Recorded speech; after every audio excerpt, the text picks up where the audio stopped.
Boy, have I got news for you.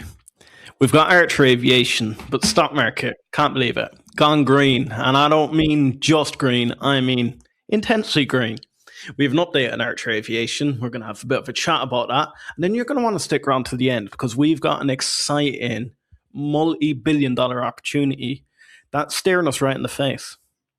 But I think we'll just slam straight into the Archer update. But before I get to that, you have to smash that like button. Smash that like button, hit the subscribe, both myself and Dylan. But Dylan, we have some more flight tests taking place today, and not just any old flight tests. Do you want to give us an update on what's happened throughout the day? Oh, Liam, yeah, that would be awesome. So today I was actually checking in 703AX. So for me, I really get the rush through doing the refresh button. So I know we could hit the notification and get a bell when we have this aircraft take off and land. So what I was able to do today was hit the refresh, and I actually saw N703 was en route. So I waited a few more minutes. We hit the refresh again, and I saw that it was a very different landing than I'd ever seen. So I was typically used to seeing Salinas to Salinas. And what I was seeing now was N703 was tracked going from Salinas Municipal Airport to Monterey Regional Airport. I'm not going to lie. I clicked through 3 to 4 different tabs I had open. I thought it was the wrong tail number. I'm like, I don't want to share this information yet. I'm like, I'm staring at it and I don't even necessarily believe it. But yeah, today, July 30th, 2026, is the first day that Archer Aviation completed their first point-to-point flight flying from Salinas Municipal Airport over to Monterey Regional Airport, and I was thrilled to catch it. Oh, thank you so much. Dylan does keep us up to date with his homemade flight trackers. Make sure you're jumping across to X and you have him follow because he does put it live updates there on X when he has the time. Guys, there's a lot of confusion at the moment between N703X, N704X, why N704X, the verbiage is that it's a prototype aircraft and are they not happy with N704AX? Do you know what then? I think we'll just explain the difference between N703X, N704AX. Yeah. Do we think it's going to be the final version, or do you think there's a lot more to come with this prototype, and can we see a complete game changer when it comes to 705AX? So do you want to explain the difference between 703 and 704AX? Sure. So I'll say the biggest difference that you're going to see, and it'll be aesthetically, and you can see it on the flights and videos as well, is going to be the back props. So N703AX is going to be fitted with a twin blade rear rotor prop.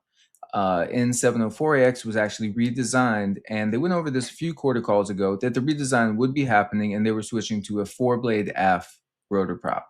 Now, this was again talked about either for vibration issues or for really maximizing the efficiency of what Midnight could do in their flight regime.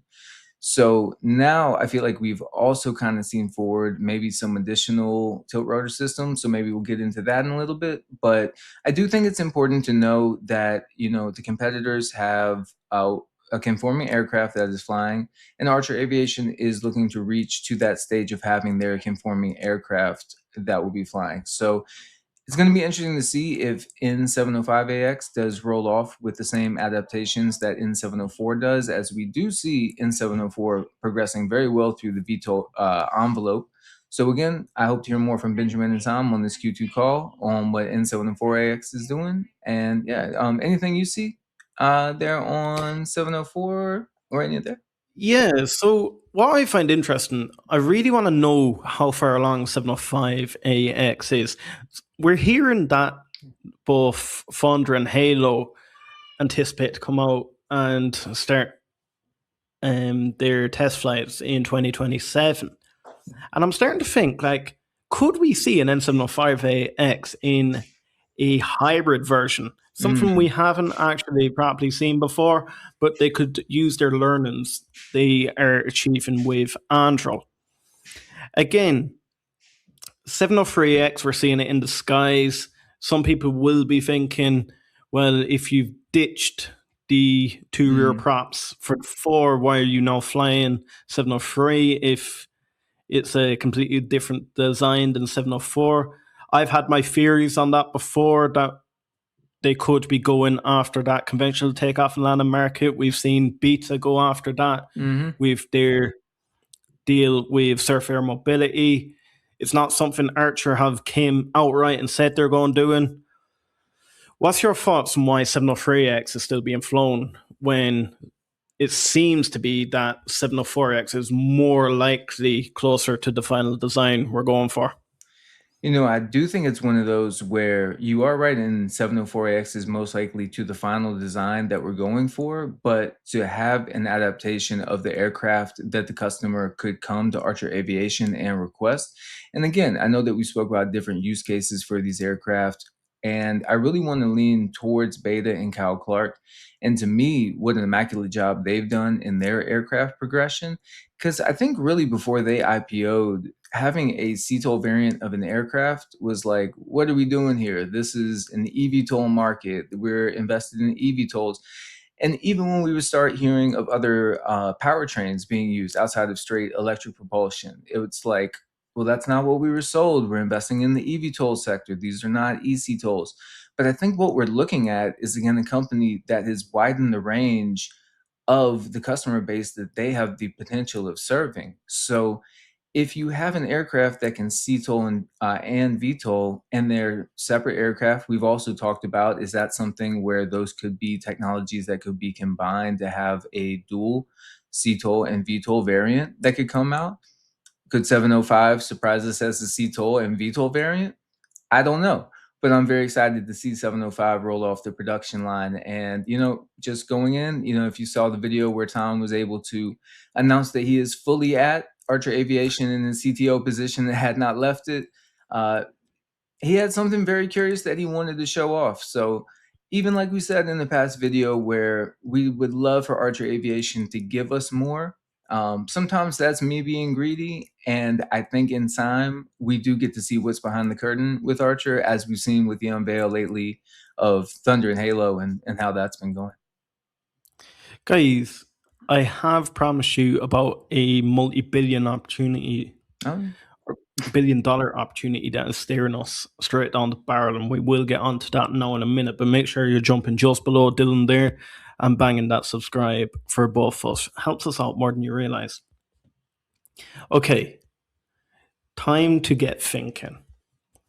So, Dylan made me aware today that DoorDash are now entering the drone market. They're going to be looking for drones. Now, I'm not saying that Archer are going down this whole drone route. That is not where we're going with this. But myself and Dylan were having quite a big discussion prior to the video and how Archer could fit into this. Dylan, do you want to let the guys know how Z could be a hidden key in this whole next generation of aviation when it doesn't just come to eVTOLs? It also might be the drone market as well. Yeah, and I'm sorry for smiling so much. It's like that's what kind of new DD in this space will get me doing. So when we were looking at this, we also started looking into ASI and the Flyways platform because we know that they were selected to modernize the 4D landscape and to bring the eVTOLs into the world. But when you have these advancements where DoorDash is now looking to do autonomous drone deliveries, you start to wonder, what is this airspace of what I would believe would be class 3 unmanned aircraft vehicles basically would be able to operate under? So when these drones are going to need to go from point A to point B, one would think, or I would think, that there's some software that's going to have to be ran. And what software, what AI platform has just came out to the market and customers to be announced? That was Z from Archer Aviation. So again, I can't say that DoorDash is going to be first in line to be a partner of Z, but what I can see is Archer Aviation using their AI Z platform to integrate that into some lower range altitude drones and actually being able to kind of autonomously control that airspace and work that in also to the ATC modernizations and also the autopilot. That's what I was thinking of. Also, the autopilot that could be coming in on some of the manned aircraft with the assistance of Z as well. And guys, for any of you that are not big into the drone space, or you're not that technically minded in this whole industry. All you guys need to know is when we thought about this whole AI project that Archer were going down, we were anticipating it to go after this ASI and be for commercial airliners and your eVTOL industry. Didn't really unlock the thought there about the whole aerospace when it comes to that whole drone industry. It's not going to be long before we have drones in the majority of our industries now, whether it's policing, whether it's delivery, as we were speaking about there. And these do need to be managed.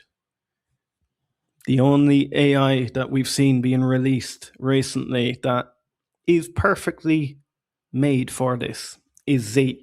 Make sure you're jumping into the comments, letting us know your whole thoughts around Z. Are we really sticking out our tinfoil hats? Or can you see exactly where we're going? Bang that subscribe button, hit the like on the way out. And you know what? Is Archer the most shortable stock? Make sure you're checking out this video next, and then you'll get our honest opinions.